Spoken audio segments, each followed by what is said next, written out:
PEP Radio is a part of the Pennsylvania Equality Project that plays music, news, and weather, actively advocating for the LGBTQ+ and disabled since 2024. PEP Radio, available on Live 365, Roku, Alexa, and at paquality.com.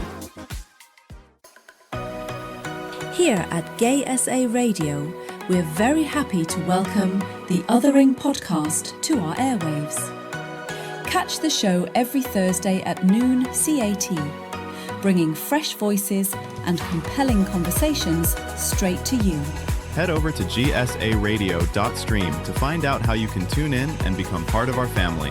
Don't miss it, only on Gay SA Radio, where you are family. One man and one woman join forces to rid the world What are you doing? of inequality and fascism. Seriously? I'm trying I'm trying to do a promo here. For whom? What are you doing? Welcome to the Othering Podcast with Mike and Dory.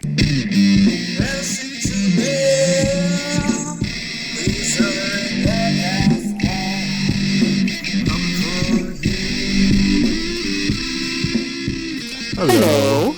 Hi, How are you? I'm good. All right. You and your co-hosts are being really vibrant, so I'm really excited. Awesome. I've never been Thank told you. I'm vibrant. Thank you. She is. I agree with that, but I don't know about me. Oh, okay. All right. Today we are talking to Nicole Goodwin. She goes by Goodwyn, which is W.Y.N, and she is an interdisciplinary artist, writer living in East Harlem, New York City. She's the author of a poetry collection called War Crimes, which was longlisted for a Pulitzer Prize in 2023, as well as a body movement and visual artist. Goodwyn has traveled globally to seek and learn from different people and experiences. She is also bisexual and lives with several different disabilities. Welcome, Goodwyn. It's an honor to have you. Yes, welcome. Oh, thank you. Thank you for having me, guys. Anytime. And I really like the way that you did Goodwyn, W.Y.N. I think that's really cool. And it's nice to kind of use your last name like that. Oh, thank you. It was kind of a gift. I didn't think of it. I don't want to take credit for things that are, great ideas that are not mine. But it was a gift, and I just ran with it. And I like it because it's like it gives me some mystique. Mm-hmm. A lot of people are like, "What are the acronyms for?" And I'm like, "None of your business. Like, you fill it out." Well, then I guess I won't ask what the acronym is for. Yeah, I can't tell you. Yep. I can't tell you. It's a secret. In my mind, but I like to think of what people think of when it's like, "Oh, what is it this?" And I'm like, "No, but that's a good one." I'll take that for today. I'll run with it today. So that's pretty much what I do when people are always wondering why I changed my name. It gives me a person and persona as well. Mm-hmm. Yeah. It kind of shuts out the world when I want to go back into the back cave or behind the curtain and cook up some stuff. Makes sense. Yeah. It's kind of nice to have, like, I guess you could say like an alter ego, the way that they show in comics and things like that, where it's still you, but it's a different aspect of you. And you can, it makes it easier to sometimes compartmentalize, the different aspects of your life when, well, this person is Goodwyn, whereas this person over here is, Nicole, or, things like that. Yeah, it's like I feel like I'm a superhero, especially when it comes to living with chronic pain. Yes. Mm-hmm. Goodwyn doesn't feel it in the moment, especially with body movement. I come to them with a body in pain, but I make stellar decisions as to how this body comes forth and emerges out of this pain. Whereas, Nicole Goodwin has to sit with it. Mm-hmm. And that's okay too. That gives me relief. Yes. Or myself to say, you know what, you're strong in your own way. Just living with chronic pain and not checking out and just being like, okay, what can you do? What you can accept the good days with the bad, and you can push it as far as you can. Like today wasn't so bad. Today is only like a 4. Mm-hmm. So, but when last week when the weather was horrible, I was Yep. was through the roof. Yep. I hear you on that. I completely and utterly understand. I was the same way. Like sometimes I feel like I am a superhero in the comics because it is amazing at how much we can get done when we hurt. And, normally people would be like in the hospital or, on their deathbed type of thing. And we're just like, yeah, we got to get it done. Yeah, it has to be done. Somebody's got to do it. So it has to get done. Yeah. And I have a daughter.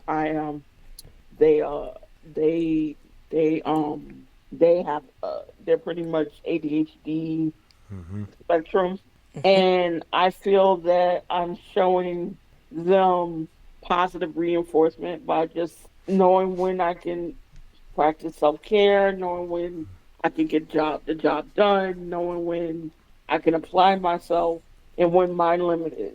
So if you don't mind me asking, when did the chronic pain start? Have you had it for most of your life, or did it come about later? No, it came about after I was in the military. I was in the Army for Awesome. 3 years. Oh, okay. And it started like right after I was pregnant with her. I deployed to Iraq. So it started kind of when the PTSD started. Okay. And I was suffering from severe back pains. And it turns out it was sciatica. Oh. Yeah. That's and not prior good. to sciatica came the fibromyalgia, came the fibroids. Like a lot of it just compounded over the years. And that's awful. Yeah. Because that's a lot of different types of pain to go So through. it started when I was 23, and I'm 45 now. And So this is about 22 years worth of pain. So in dealing with that pain plus the PTSD and just the grief of your old self versus your new self, what was Yes. that? What did that look like for you as you were coming out of the military, coming out of the Army, and Well, it was very dealing with dark. this? It was, not to interrupt you, oh no. You know? just to jump in. It was very dark. There were very dark times. I lost custody of my daughter several times. Damn. I was institutionalized several times. Like, if you looked at my medical records, it would be like a huge scroll of information rather than just, or a huge, it would be one of those old encyclopedias that comes in the series. I think it'll be in series E. Yeah. It just means So, you've lived a from life. A to E. Yes, and full of suicide attempts, just not being able to deal with the pain and not feeling like people were listening to me. That was the hardest part. Yeah. That was the hardest part of living with a body in pain. Being in pain and no one checking in to understand what it felt like, because it would keep reoccurring, and every time it reoccurred, it would come back worse. Yeah. And then for people to say it's all in your head, and it's not. The other stuff is in your head, like guilt and remorse and severe hyper alertness. To compound with that, yeah. But the pain, no, that was in my body, not in my mind. Right. So it took many years. Once they found the sciatica, that was a relief, because it had ruptured so much that there's an actual hole in my disc Jeez. where the sciatic nerve falls into, and then it gets crushed. Ooh. So those days, it is very painful, even when I sleep. Is there anything they can do to help fix that? I haven't seen yet, like, there's a cortisone relief, but I'd rather not Okay. get the shot, because it's like, it's addictive. Yep, we understand. Dory had that option, and we're kind of going against that too. Yeah, and it's like, can I live with some of the pain? I can do it with gabapentin when the days are severe and I take it. It makes me sleepy. Mm-hmm. But I have a trick, like I guzzle down coffee to counterbalance gabapentin. It's not the healthiest, but it's better than the cortisone Yeah. shot. Yeah. Keeps you going. And it keeps me going. And sometimes, some days are just like, all right, if I sit and rest and I stretch, some of those times, it'll snap right back in. And I'm like, okay, new groove. Mm-hmm. So I have to work it out to see where my body goes. And, some like sunny days in New York City, spring, summer in New York City, even certain fall days, it's not that bad. And Yeah. the relief is wonderful.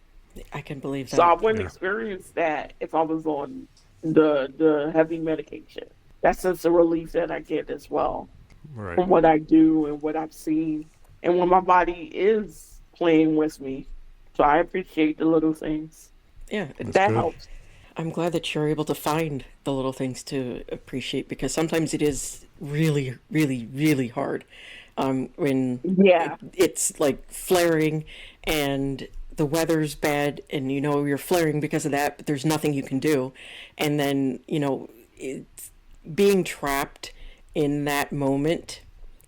I, empathize with anybody that has any type of pain, because it is very hard to sometimes even just want to open my eyes and, watch TV or anything like that, because my brain just isn't there anymore at that moment, because the pain just sometimes gets that overwhelming. And what makes me hurt is that there's a lot of times when people are in those moments and nobody wants to listen. And you get the doctors. I don't know how you were able to get it, but like my doctors were just like, well, walk it off, or well, you just need to lose a little weight and you'll be better. You don't Oh, look yeah, I bad. got that. Definitely as a big woman, I got the, oh, well, you need to lose weight and la, la, la, la, la, la. Yeah, but Otherwise, you're healthy, but you just need to lose weight and I'm like in La La Land when I can exercise chronically and they have machines that assist the back. I can lose weight to their delight until my body decides, well, I'm going to plateau and this is as much I'm going to lose because I don't want to die. right. Right. And it goes into its own, the body has its own mind, and it's like, well, I'm not going to piggyback on fat phobia. No. And Ozempic is horribly expensive, and Yes, it's it an is. expensive habit. And So I think there's nothing wrong with being fat. no. I have yo-yoed a lot of my adult life, and it's not fun. I think it actually can cause more issues, yo-yoing, going up and down, than just staying on the heavier side, if that's where you are. And I'm not saying, don't do stuff, because everybody's healthy is different. Yeah. And that's what I think that a lot of people and doctors kind of forget, is that everybody's healthy is totally different. And you can't, base all of us on a healthy 15-year-old man, boy. No. And, we've got different hormones, each one of us, and, different heights and different genetics. And you got to take all of that into consideration. And if Oh, yeah. if my body's good, like my cholesterol's good, my heart's good, and I just happen to be fat, screw that. Don't worry about my fat. Just make sure that my body is still humming like it's supposed to be. And take me and what I say seriously, instead of saying and, trying to find ways to brush people off. Exactly. I concur. The hardest thing is the fibromyalgia. Yes. And that is the pain that quote unquote leaves no trace. And that has left me screaming. And it gets worse when the weather drops and it gets rainy and thundery. It's like my body can feel it. It's like my body is a biometer picking up all of that energy. And I have decided mentally to accept that I have fibromyalgia and to accept that there are going to be people who do not believe that I'm in pain or it's all psychosomatic, blah, blah, blah. And I'm like, at the end of the day, it's my body, not yours. Right. Right. So I'm going to make it a safe space to feel this way. Because And there have been times when I have not felt it at all. When I was in Brazil and it was raining, it was flood, like floodgates were open. And I was like, la-di-da. Oh, okay. So this type of weather and this type of rain, it does nothing. And then when I was in Pennsylvania one day, or one time actually when I had a gig, I was screaming to get through that gig. It got really bad. And I passed out. That's how bad it was. Like, Wow. I passed out when I couldn't do the full 24-hour duration that I wanted to do. And so it has its ranges. Pain, there have been times of when I was in pain, I black out. Like, I don't remember things. and And I should be, I put myself in a safe space, my apartment, or I'm with somebody, and I let them know, I'm going through it right now. It's escalating. I need to go home. Or I need to be in a safe space, or I need some marijuana, or, or an edible, or something that would curtail the range that's oncoming, the Goliath that's oncoming. And sometimes I don't catch it. And that's okay too. You have to. When I tell people who are new to chronic pain, and I've been living with it for about 20 years now or so, it's that don't hate yourself. There's enough people that are like, oh, you're too fat, you're too this, you're too much, you're blah, blah, blah, blah, blah, blah, blah. Don't hate yourself. Your body is a story it's telling. Pain is a part of it. it shouldn't be, but yes, it is. I wish it wasn't there. Now I have a new visitor called bone spurs in my feet, where my feet, the bones in my feet are actually attacking my feet, and they're snapping and they're stabbing into the pores. Yes, that sounds excruciating. It is. It is severely excruciating, and the best they can tell you is to stretch. And I stretch, and even stretching every day is at a 4. Just Yeah. getting up off my feet is the tenderness of the feet, of the bottoms of the feet, and it hurts. Yes, It hurts. I do still have bone spurs, and it does hurt a lot. And it doesn't help the fact that I also have flat feet. So it's like, some days it's painful because I have flat feet, and other days it's painful because of the bone spurs. And it is like, sometimes it just feels like it's a never ending cycle. And like, there's never any relief. But I understand that, like for me, too hot, it hurts. Too cold, it hurts. And Yeah. like, the only times that I am able to be comfortable and be okay is like fall and spring, which seems like the shortest, periods of the year, Yep. at least in Yeah, Pennsylvania. and it's getting shorter, So there are techniques that you have to discover, and that's okay. Yeah. And there are days when I'm like, I do not want to be bothered by anyone, and I tell my daughter, it's not a good day. I let my friends know, if you don't hear from me, I'm battling.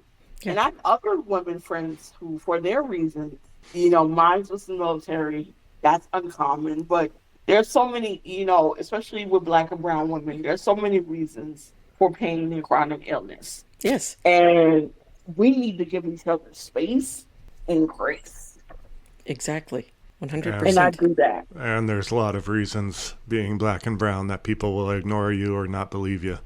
And Exactly. Unfortunately, it's like that. Well, Yes. it's, it goes back to this ridiculous thought that because, Black people in America, we were supposedly bred for, the strength and all that stuff so that we can work the fields.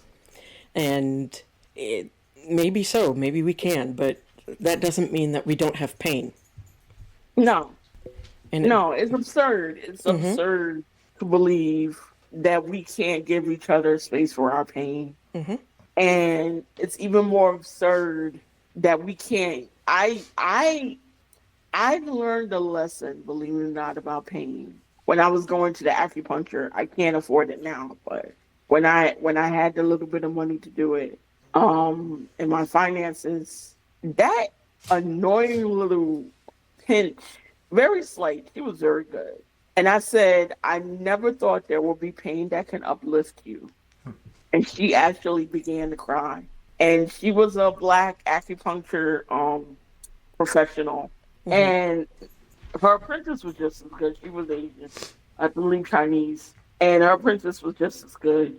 But she was fat phobic. And I couldn't stand it. No. I couldn't stand it. And that's what made it uncomfortable for me to return. And I think acceptance and tolerance of something that is not criminal, is not gluttony. Being obese is not gluttony. I am so sick of that reference even being brought out there. No. Because no, because I'm not decadent. I'm not sitting here drinking golden oils, drinking out of a chalice, and eating a bronze pork turducken. And actually, I have not had turducken, and I want to try it. But every time I think about it, Too. I think they'll eat me back. yeah, there is that thought too. But gluttony actually doesn't refer to, eating too much. It actually refers to hoarding wealth. And Absolutely. so, the sin of gluttony has nothing to do with eating. It has everything to do with being a hoarder. And when you're a billionaire, you're a hoarder. And so, it has nothing to do with us eating. And even if it did, honestly, as long as we're not making it so that other people can't eat. Which is impossible, Yes, Right. physically at least. there Where is you're literally eating, engulfing enough that other people can get nothing. yeah, there's no way we could do that. There's no sustainability in that. You'll die. Like, Yes. Yeah. your body will vomit before it, And the rest of the world would still be eating with no problem. Yeah. Right. There's no way that can actually be possible. And the imagery of that, and it's health and sustainability took me so long mentally to decolonize. Yes. And it started in the army when I was looking at the body mass index. And I was like, there's no way I'm not going to have an ass. And we should be proud of having asses. Exactly. I should be proud of my body. And I'm like, you're subjecting me to a standard that is impossible. Well- And I was like, you need it. Like, you physically need to have an ass. Like, your body is designed for certain ways for certain reasons. And, not to mention breeding and the eugenics against that, and what people want to, even till this day, what they want to erase historically, shows up in the body. And these memories, I feel I unlock genetic memory through my movement. And it's not so much a physical memory, but it's an incantation of emotion. Right. And you can't lie about that. Nope. You can't lie about that. You can only cover up so much. And it's rooted in, again, being on our younger selves. Like, Yes. the BMI index that I'm, according to doctors, supposed to be at the age of 44, I was not that weight. I haven't been that weight since I was like 12. And I've never been my BMI index. My breasts were too big, for starters. that's partially why mine was, big for a while, is because my boobs were so large that, they were mattresses on their own. I mean, Yeah. and it's But just they're comfy mattresses. yes, they may be comfortable mattresses for you. They're comfy pillows. Yes, the comfy pillow, but it's still like I recently heard that people think it's kind of rooted in that pedophilia of, the smooth body and the hairless body, the tiny waist, the tiny hips, and, the perfectly perky boobs. And, our bodies can't stay there. No. Nor should we want them. No. Not to carry the story along. I do believe there is some root in pedophilia and the young, quote unquote, smooth body. And you have to understand that this body is fragile when it's in that state. Mm-hmm. It's vulnerable. Whereas when you're maturing and you're asymmetrical, you're angular, your body gets awkward, and it's like one arm is longer than the other, and you become grizzly and growly and more feral. I am way more in touch with that, and spiritually, and attracted to that spiritually. Because it's an adult body. It makes a difference. Not just that.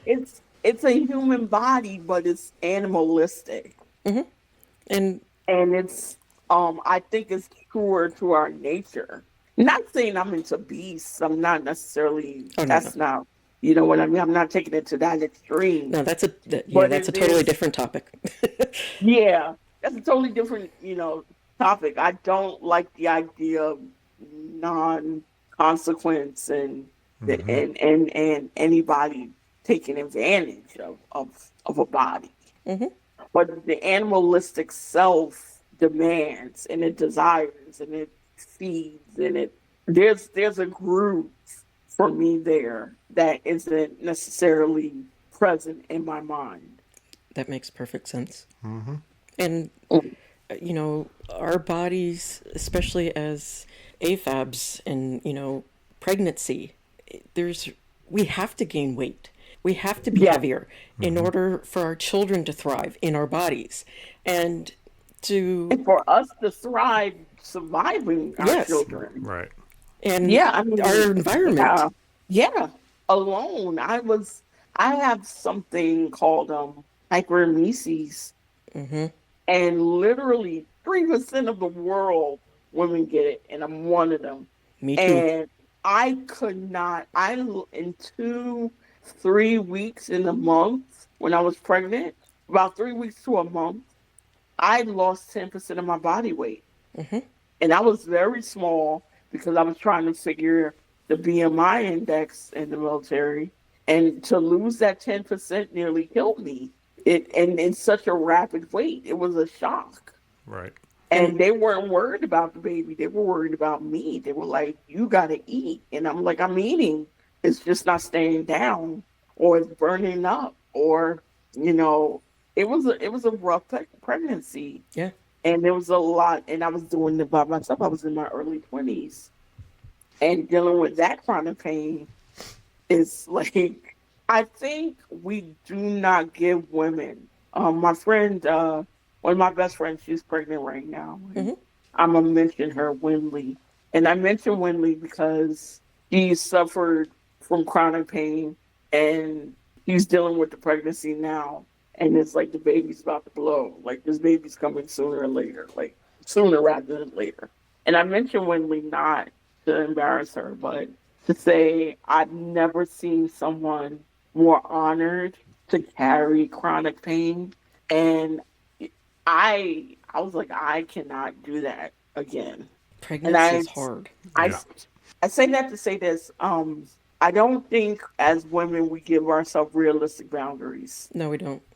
For her to say yes to it and for me to say no are two personal, realistic boundaries. Mm-hmm. Yeah.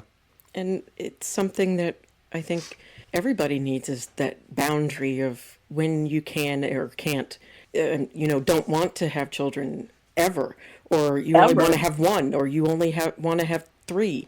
And that's something that everybody has a right to decide. Especially, especially, it's a personal journey, and it's commendable because it was like he was relieved. He was like, "Oh God, I'm pregnant." I was like, "Woo!" I was like, I can't have a friend going through what I'm going through without like a reason other than this world sucks. Yeah. Right. And, no offense to men, but it I think it's kind of more of a woman's choice too, mainly Yes. because we're the ones that have to carry it. Yeah. The men and women that have, babies, we're the ones that carry it. We're the Yeah. ones that have to deal with the swollen ankles and, boobs that we didn't want and, Yeah. things like that. Whereas, AMABs don't have to worry about that. Yeah. I I think her husband Ed is really supportive in the sense of like he's taking command. Yes. He's the guy that's in her ear that's like sit down, Yeah. relax, I no, I'll cook dinner. yeah, I You tried to know, do what I could for her when she was pregnant, but my problem is I have a fear of vomit, and she had a terrible morning sickness. So there was a lot I couldn't do in the beginning, but otherwise, I do what you can. I Yeah, we understood that. appreciate that. Yeah, I understood the privilege I had and what she was going through to some extent, and tried to do what I could. And I think I commend you because you knew your limit, and it's like I can't do V, and it's like, all right, what's the game plan? Like, you would have hated me. Whew, I hated me. I was dreaming of food, and then the next thing you know, my head was in the toilet, and Yep, Doria wasn't much better. Yes, yeah, I and was it's pretty much. really there are days when it's really bad, and you got to know your limit, Hmm. and you got to know when you tap out, and you got to know when your partner has to tap out, and that's cooperation. That's not just consideration. That's cooperation. That's how you Yes. win. That's how you survive the the joys of pregnancy, and Yes. then Yeah, and I apply that game plan to, I'm trying to, like my daughter came up with this rule where she said you only get 3 favors. And I've tried to be like, okay, you know, I'm sticking to this rule and I won't bother her. And then it's like, it's not a favor. And I literally say that. I'm just like, I just want to see you. I'm feeling emotionally vulnerable. I don't know why. And I try to keep the mental health stuff a little bit compartmentalized from the physical stuff. The mental health stuff, she helps with a lot. She's a very wonderful person. My mental health stuff, but I try not to burden her. And the physical stuff, she can't help. Right. right. It is what it is. So I try to keep my physical from infringing on my mental. That makes sense. No, it You makes know? perfect sense. Because sometimes, like, there are days when they're both flaring for me, and Yeah. it's really overwhelming and hard to kind of, not want to just sit there and vegetate, because my brain just doesn't want to do anything, and my body is like screaming at me not to do anything. And Yeah. when both are going, it is hard. And, that's the one thing I think that a lot of us need to give ourselves credit for is that being in chronic pain and having mental health issues, whether it's just one or the other or both, we have to give ourselves, that moment of it's okay to not be okay, and it's okay to just kind of sit there and vegetate and not feel guilty about not, washing the whole house or, your That's whole true. family. And That's true. we have to take that back, that stupid narrative that we were taught that, you gotta keep going, keep going, keep going. No, we don't, because they can replace us at any moment at our jobs. That's true. But your family can't replace you. No, no. That's why one of the things, there is some relief in being kicked out of the race. There is. And there is some relief to being medically defunct. I mean, The relief of that is I don't blame myself. It took so long to not blame myself and compete with everybody. Like getting up a hill would be hard for me. and I see an old man trudging up a hill, and I'm like, well, if that old man can do it, I can do it. But the thing If is, that old woman can do it, I can do it.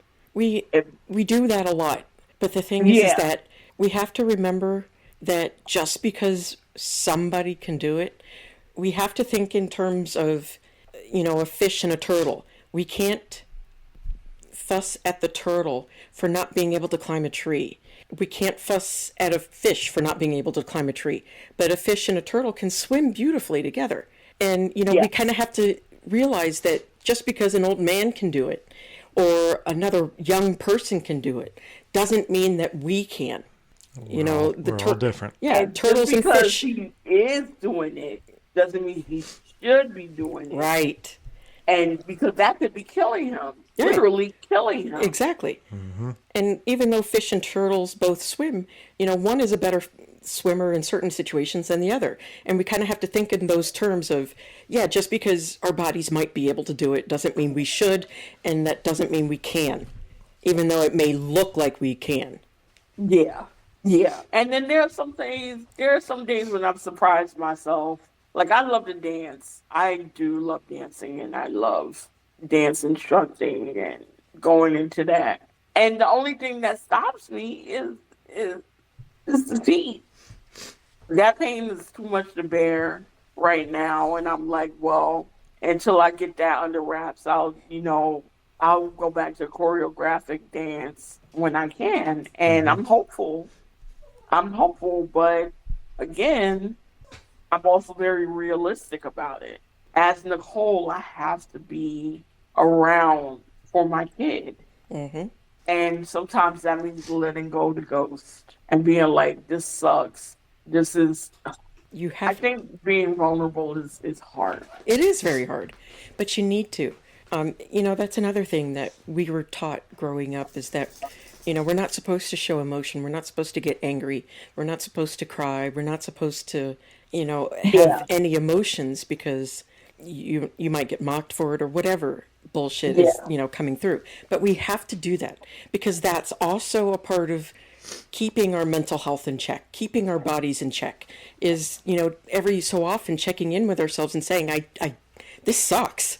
I hate the fact that I can't do, sports or dance or things like that. But at the same time, there's other things that maybe I can figure out a way to enjoy it in a different aspect or, that story is closed. I was able to do it. At least I was able to do it. And sometimes it is hard, but you have to kind of push yourself to move on because I would love to horseback ride again. I used to do it when I was a teenager, all throughout my teens, and I loved it with a passion. But going back to doing it, I think it would damage my body too much. Yeah. And that doesn't mean you can't be adjacent to the things you love. Right. That doesn't mean you can't be like, screw it, no horses for me. And it's yes. No, there are ways you can be adjacent and optimal. Right. And even if you do have to completely give it up, that's okay too. As much as it just acknowledge to yourself, it sucks, but this is for your mental health or just being able to survive the day. Sometimes those things have to be given up. Yeah, you got to give up. I call it giving up the ghost. Mm-hmm. In the intro, you had talked about writing for the War Crimes Poetry Collection. Is writing something that you've used a lot to kind of help, almost like a therapy as well? Writing is my go-to. Yeah. Writing is my go-to. Writing is me behind the curtain, behind the pain, and my most honest and vulnerable self. Mm-hmm. And I don't necessarily know if everything I write is going to make it, published to the light of day, but I give myself chances to be in that state, to feel what I feel and give gratitude for those feelings. Yes. I wish more people wrote. I really do. Or drew or had some type of hobby that turns into a passion, that turns into a goal. Mm-hmm. And it's how I communicate best.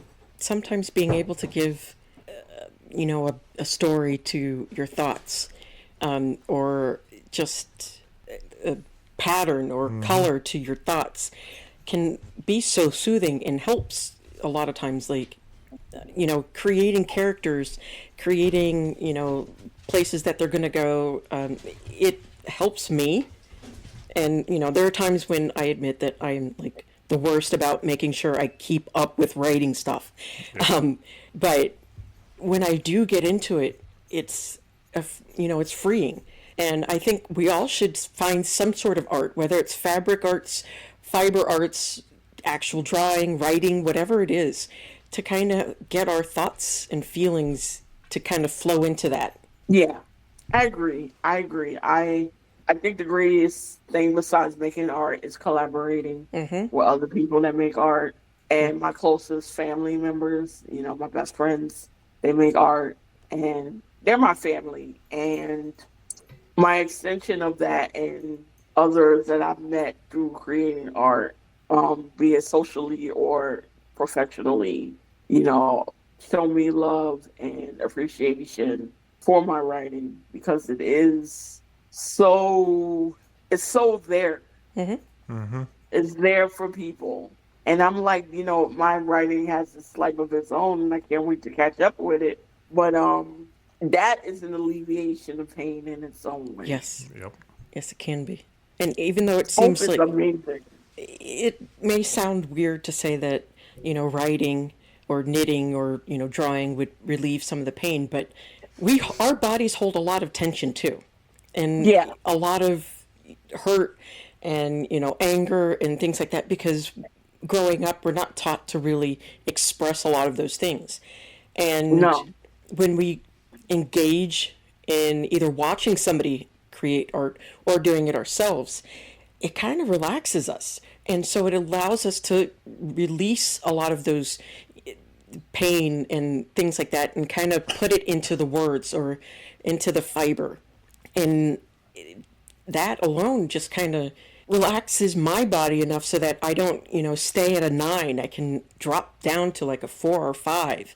And, that makes a huge difference on how I can show up for the rest of the day too. Oh, it changes. It's wonderful when it works, when it clicks. Yeah. When I get to that click, it's like time stops. Yeah, but it's like having an orgasm without having to do anything. Word.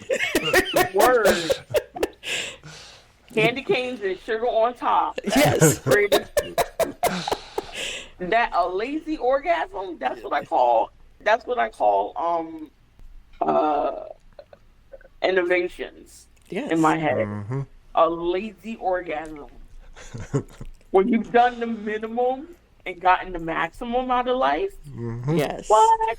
I recommend it. I highly recommend it. I believe in it. Everybody. Yes. Everybody needs that moment of like incredible euphoric joy. Yeah. Yeah. You're a kid in a candy store. Yeah. And if it means you have to buy candy, buy the damn candy. If it buy means the damn candy. Drawing the ugliest Pokemon you could possibly come up with, do it. Whatever it is that, releases all of that anger and tension in your body and sadness, and get it out into whatever it is. It could be just a doodle, or it could be a big black hole for all it matters. It's still creating something from yourself that kind of alleviates all of those negative feelings. Yeah, it's where the juice is. It's where the juice is, and it's okay. But if you're carrying too much juice, you gotta release it. You gotta expel it. You gotta release it. It might be messy, but hey, that's what towels and such are for. That's true. Sometimes I've created beautiful messes. Yes. I've looked at stuff and I'm like, man, that is a beautiful hell right there. And I've been really proud. And I've found my courage in that to survive and just, you don't have to have it all together. I think there is a part of me that still like tries to challenge the world enough to know I'm gonna give you something you've never seen. And I don't think I would have been able to be courageous enough if I didn't have my pain. Right. Yeah. Sometimes it's that pain, whether it's, physical, mental, is what makes us empathetic enough to see in other people and to share our own pain so that other people don't feel like they're alone. And I hate the fact that we have to be in so much pain in order to be able to share it and, realize it in other people. But that, if that's what it takes, so be it. Because we can create huge families and, huge networks of beauty and art and camaraderie and love. And yeah, I know it sounds like, well, you're just, talking about singing Kumbaya together, which is a terrible song, by the way. But it's a part of what makes us so gorgeous and beautiful and just, important, because we remind other people that there is beauty in everything. Yeah. I tell my daughter, I know times are rough right now, and I know you're having a hard time, a hard winter, but there's beauty in this world. And you're one of those beautiful things for me. Exactly. And, we have to keep reminding ourselves that there's beauty. It is hard to see it sometimes. But, find a tree, find a flower, find, a snow pile, anything that makes you feel something. And acknowledge what you feel. Don't hold it in, let it out, and you'd be amazed at how much better you always feel when you do those things. And then that just helps you then be a better friend, lover, son, whatever it is that you are to those other people. Find a goddamn sunset. Yep. And just sit down and be with that sunset. Don't necessarily try to take a selfie with it or just be in the moment. Look at it. I've had so many beautiful moments, even within pain, being in pain. So I have a question that I've been wanting to ask for the last hour. In your intro, you said that your war crimes poetry collection was longlisted for a Pulitzer Prize. That's something really phenomenal. I mean, that's a once-in-a-lifetime thing. What was that like, getting that news, and how did that kind of play out? Oh, let me explain. This is how it happened. It's longlisted, but they'll never tell anyone. They decided that they weren't going to publish the long list that year. So the only reason I know I'm longlisted is by their rules. How to explain their rules is pretty tricky, but give me a second. Let me see if I can get this right. The first rule is that you submit your work and whatever, and you pay the fee. I did that. Second rule is you hear nothing from them for about, I believe, 6 months to a year. Wow. Jeez. You hear nothing. If you do hear from them within that range of time, you're going to get a rejection. So I didn't hear anything from them. Then comes the award ceremony where you don't know who's going to win. If you get shortlisted, that means you're nominated. If you're longlisted, that means you are semi-finalist but didn't make the cut. But they don't tell you that. They just publish it. And then the winners are the 1 out of 4. So it's 3 finalists, 1 winner. Just being thought of, though. Yeah. Like, I was very angry. It's not my ego. I put blood into my writing, and I just felt that the winner, it was very stagnant. They used the word war. There were certain words that I was like, no, you cannot compare a life, and albeit I'll give you all the respect in the world, because he was also queer. He was a gay male professor, and a life of bigotry and prejudice to actual imperialism, because there are components to that. Like, there was a moment when I was being shot at, and it became very personal. Instead of it was what you realize, the very transactional situation. So 2 of these things are happening simultaneously. Whereas home, if you're being shot at, it's always personal, because you're an American. Right. You're this, you're that. You're connected without being connected. So opposite things are happening. simultaneously. And, you know, this was a time where everybody started to say, oh, everybody has PTSD.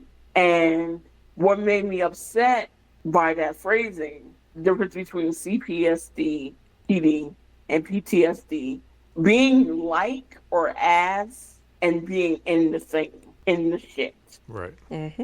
And I'm like, when you are simultaneously living in your body and out of your body for several years, and you realize you were trained that way because of your color of your skin, and then if he went through that and then taught a class and said, you know what, class, it's like me coming up in here and shooting up the place, and you'll never know why. That's what made me respect him.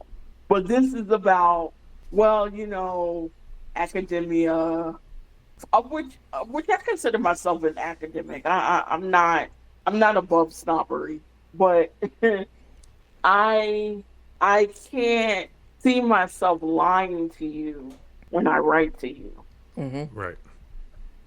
It's a very thin line, and it's a very powerful, focused focal point.